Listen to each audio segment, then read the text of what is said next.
Don't forget to like the video, drop your thoughts in the comments, and subscribe so you never miss any of our latest stories. I never imagined that night would flip my whole perspective on my job, my past decisions, and most of all, the man I'd spent more than a decade working alongside. But life has a funny way of surprising you when you're least expecting it. Some moments just creep up on you, unfolding so naturally that they hit you right in the heart. It all began on what seemed like a regular evening. Company's annual gala had just wrapped up. The city lights sparkled through the tall glass windows of the rooftop venue, giving everything a dreamy glow. I could still hear the sound of colleagues laughing and chatting in my ears as I stepped outside. Cool breeze hit my face, and I felt instantly relieved to be away from the noise and chatter. My heels ached a little, a small price to pay after hours of standing, mingling, and smiling. Leaving already? I turned toward the voice. It was James Carter, my boss for the past 12 years. His silver-streaked hair and polished suit gave off that signature presence he always carried. Confident, sharp, every bit the man who had built his empire from nothing. 61, he still held himself with calm authority. But something about his expression that night was off. Softer somehow. Just needed some fresh air, I said, giving a small smile. That was quite a party. He stepped up beside me, his hands slipping into his pockets. The usual commanding tone in his voice was gentler now, softened by the glow of the streetlights. It was, I replied. But honestly, these kinds of events really aren't my scene. He chuckled. Funny, considering you're at every single one. You host them every year, I teased. That's business, he said with a shrug, glancing sideways at me. You, on the other hand, looked like you were actually enjoying yourself. I smiled and shrugged again. I've learned how to play the part. He let out a low laugh, and for a moment we just stood there in silence. Comfortable, not awkward. The buzz of the city was all around us, but in that little sliver of space it felt like we'd stepped away from everything else. No titles, no roles, no pressure. Then he said something I didn't expect. I'm not ready to go home yet, he admitted. Would you want to grab a drink? I paused. Sure, we'd talked after work before, late-night calls, planning sessions that stretched into the evening. But this felt different. There was something in his voice. Something that made my heart beat a little faster. Just at first, I hesitated. But then I finally said, why not? We walked away from the glowing towers of downtown, moving into a quieter, more peaceful part of the city. He led me to this small lounge, cozy, dimly lit, with soft jazz humming in the background. Place felt untouched by time, like it hadn't changed in decades. It was calm, removed from the usual chaos of the outside world. We slid into a corner booth. He loosened his tie, something I'd rarely seen him do. Then he looked at me, really looked at me. It was like he was seeing me differently, like something had shifted. You've been with the company a long time, he said, gently swirling the amber liquid in his glass. 12 years, I nodded. Have you ever thought about how things might have turned out if you'd chosen a different direction? Question caught me off guard. Are you asking if I have regrets? He shook his head. No, not regret.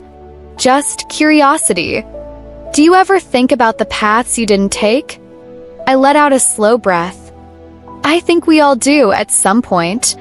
But I've always felt like every choice, every step takes us to where we're supposed to be. He smiled like that answer meant something to him.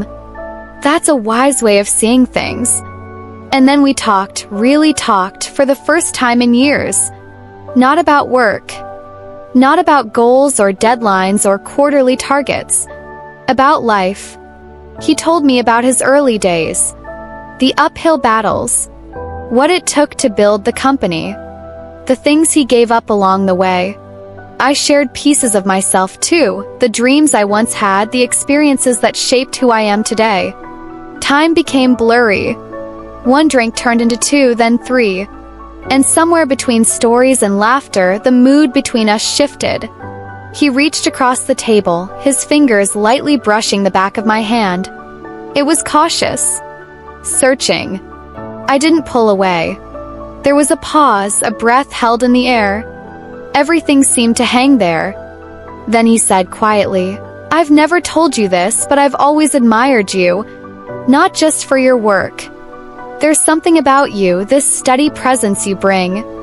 You make everything feel solid, even when everything else is falling apart." My heart skipped a beat. I was used to hearing compliments, sure, but this wasn't just praise. Felt deeper. Honest. Real. "You've always been the one constant," he continued. And maybe it took me too long to realize just how much that matters. I swallowed, not sure what to say. Because he wasn't just my boss. He was someone I'd respected for years. Someone whose opinion had always meant more to me than I ever wanted to admit. Did I have to admit? Sitting there in the soft glow of that dimly lit lounge, work was the last thing on my mind. Professionalism? It wasn't even in the room with me. All I could think about was the way he looked at me, like he was really seeing me. Not just as a colleague or some passing face in the office, but as a woman. Maybe one he hadn't allowed himself to truly see before. "I should probably head home," I said eventually, though my voice didn't sound very convincing. He looked at me for a long moment, as if weighing something unspoken, then gave a slow nod. "Let me walk you." The streets were calm now, the city slipping into its late-night rhythm. When we reached my building, neither of us made a move to go inside right away. We stood there, hesitating at the entrance. "Thank you for tonight," he said quietly. "For listening." I smiled. "I could say the same to you." There was a pause. A quiet moment filled with something I couldn't quite name. Then, before I could think too much about it, I leaned in, just a little. Just enough. It was the kind of moment where everything else falls away, the noise, the past, the future, and all that's left is right now. But before anything more could happen, I pulled back. My breath was shaky. "Good night, James," I whispered, slipping inside before I could change my mind, before I let myself fall any further. As the door clicked shut behind me, I leaned back against it, heart pounding. I knew something between us had changed. And deep down, I had a feeling this wasn't an ending. It was just the beginning. The next morning, I woke up earlier than usual, my thoughts still caught up in the night before. I kept thinking about the way James had looked at me, the warmth of his hand touching mine, the words we hadn't said but were right there between us. For years, I'd only seen him as my boss, a man who was always composed, always professional, always just a little out of reach. But now I couldn't stop thinking about him simply as James. The man who had let his guard down. The man who'd spoken with quiet honesty. The man who looked at me like I meant something. I shook my head and tried to shake the thoughts as I poured my coffee. This was silly. Nothing had happened. Nothing could happen. Till when I walked into the office, I felt it, that subtle shift in the air. Like something unspoken was hanging there, waiting. I glanced toward his office. Through the glass, I saw him on a call. But just for a second, his eyes lifted and met mine. And in that one silent moment, I knew something had changed. He paused for a moment, then gave me the smallest smile, the kind only I would catch. It hit me like a quiet ripple under my skin. The rest of the day flew by in a haze of meetings and emails, but my mind kept wandering. And James didn't make it any easier. He seemed more around than usual, stopping by my desk too often, locking eyes with me for just a beat too long. By late afternoon, I felt unsettled. I needed air, something to shake off the thoughts spinning in my head. I stepped out onto the narrow office terrace, breathing in the crisp autumn breeze. Below, the city buzzed, distant horns, voices, the hum of life. I was so deep in my own head, I didn't even notice the door open behind me. "You've been avoiding me," James said. His voice was calm, but there was a sharpness to it. I turned around and gave a small, dry laugh. "Avoiding you? That's a little dramatic." He walked toward me, hands tucked into his coat pockets, that usual unreadable look on his face. "Is it?" I let out a sigh, pressing my fingers to my temples. James last night was different, he finished for me. I know. I looked up at him, at this man I'd worked next to for years. But in that moment, he didn't feel familiar. Or maybe I was just seeing him for real, maybe for the first time. We can't do this, I said quietly, though even I could hear how empty the words sounded. He watched me for a few long seconds, then let out a breath. I know what you're thinking. That this is risky. That everything changes if we go there. It does change everything, I said, firmer now. James, you're my boss. There are rules. There are expectations. I don't care about rules, he cut in, his voice low, steady. I blinked at him. This wasn't the composed, strategic James the First was used to. This was someone else. Someone who, for once, wasn't focused on work or power or keeping things in check. He was focused on me. You're overthinking this, he said, his tone softening. Last night, we weren't boss and employee. We were just two people. And I know we both felt something. I swallowed hard. That doesn't mean it's right. He tilted his head slightly, eyes locked on mine. But you haven't said you didn't feel it too. I opened my mouth, but nothing came out. Truth sat between us, raw, real, impossible to ignore. I had felt something. Something I hadn't felt in a long time. He stepped in just a bit closer, his voice barely a whisper. Tell me I'm wrong and I'll let it go. I'll pretend none of it happened. I wanted to. I wanted to say the words, to walk away, to believe we could go back to how things were. But I didn't move because honestly, I wasn't sure I wanted to. The air between us felt charged, like something unspoken was hanging there. An invisible pull was drawing us closer. My breath caught in my throat when he reached out, his fingertips just barely brushing against my wrist. It wasn't a command. It was a question, gentle, open. And for the first time in years, I didn't overthink it. I didn't step away. James's touch was so light it barely grazed the inside of my wrist, but somehow I felt it everywhere. My heart sped up, and a quiet shiver ran through me, sparked by the warmth of his skin on mine. For so long I'd lived by the rules, what was expected of me because of my job, my age, my choices. I'd shaped my whole life around being practical and responsible. Safe. Predictable. But standing there with James looking at me like I was someone surprising, someone different, I felt something shift. He wasn't pushing. He was just waiting. Watching. Hoping for some sign that I felt the same. And in that moment I did. I let out a slow breath. James, I don't know where this is going. He gave me a soft smile. Neither do I. But that doesn't mean we have to run from it. A light breeze moved through the terrace, and I shivered. He noticed right away.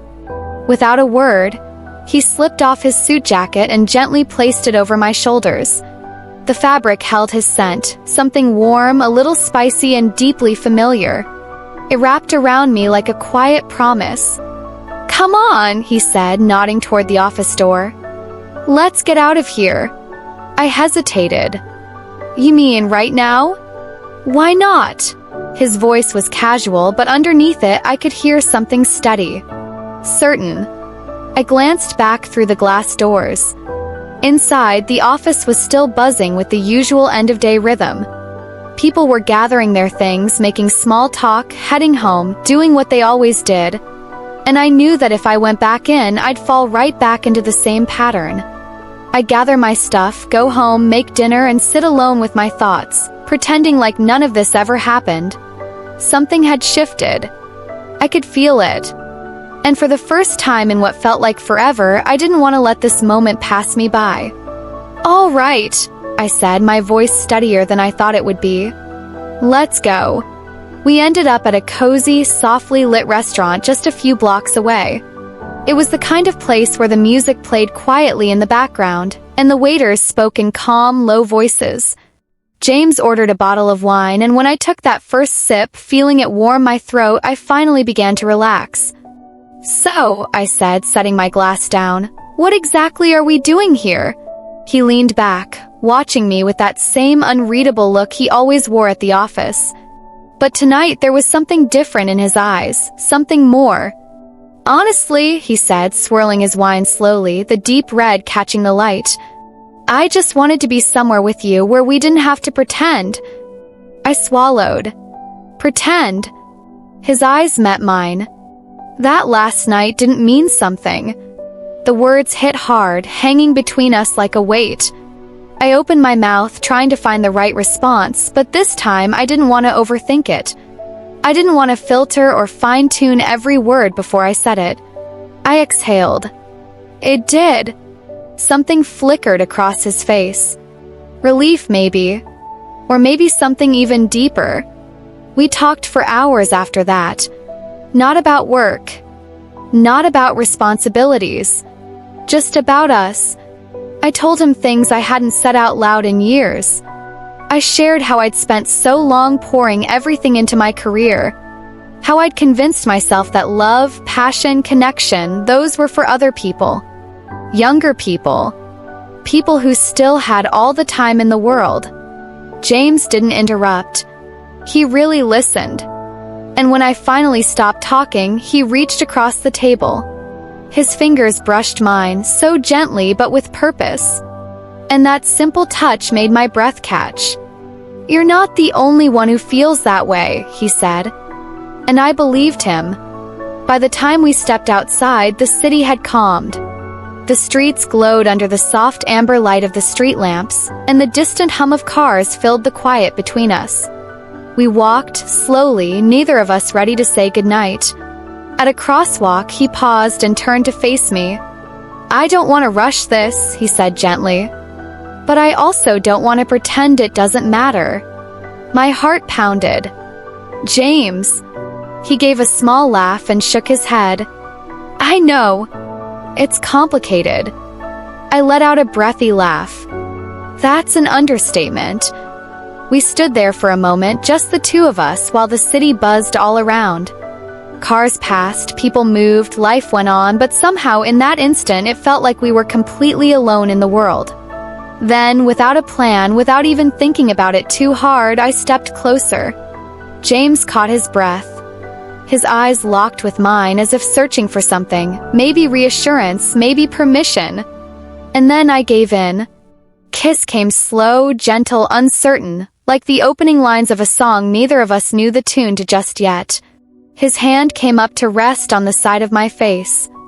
The way he touched me, soft, careful, full of meaning, took my breath away. When we finally pulled apart, his forehead came to rest lightly against mine. "This changes everything, doesn't it?" I whispered. "It does," he replied quietly. "But maybe that's not such a bad thing." I closed my eyes, letting the moment sink in, warm and full of something I couldn't quite name. Maybe, just maybe, he was right. The next morning, I woke up with a whirlwind of feelings. Excitement. Nerves. A little confusion. The memory of last night was still fresh. I could still feel it, in the way his touch had lingered, in the look in his eyes that made me feel like I mattered. Like I was worth the wait. But now, with sunlight spilling across my bed and the real world sneaking back in, my thoughts got heavier. He was still my boss. I was still his employee. And what we did, we couldn't undo that. My phone buzzed on the nightstand. It was James. James, morning. No regrets, I hope. A smile tugged at my lips. I typed back. Me, none. You? His reply came right away. James, not a single one. Can I see you later? I paused. Not because I didn't want to see him, I did.